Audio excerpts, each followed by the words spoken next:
महानगरपालिकेच्या आयुष्मान नागरी आरोग्य मंदिरांमध्ये कार्यरत डॉक्टरांना गेल्या 10 महिन्यांपासून रखडलेला प्रोत्साहन भत्ता अखेर मिळणार आहे.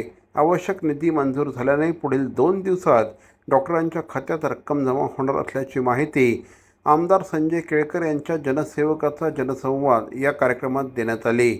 हा 101वा जनसंवाद होता. केंद्र आणि राज्य सरकारच्या सहकार्याने सुरू असलेल्या या आरोग्य केंद्रांमध्ये 40 डॉक्टर सेवा देत आहेत. अत्यल्प मानधन असूनही त्यांनी सेवा सुरू ठेवली होती.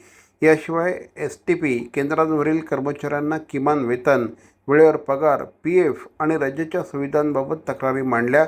संबंधित अधिकाऱ्यांशी चर्चा करून सकारात्मक निर्णय सुरू करण्यात आल्याचं यावेळी सांगण्यात आलं. पाणी टंचाईग्रस्त गृहसंकुलांनी देखील आपल्या समस्या मांडत टँकर लॉबी गैरप्रकार करत असल्याचा आरोप केला.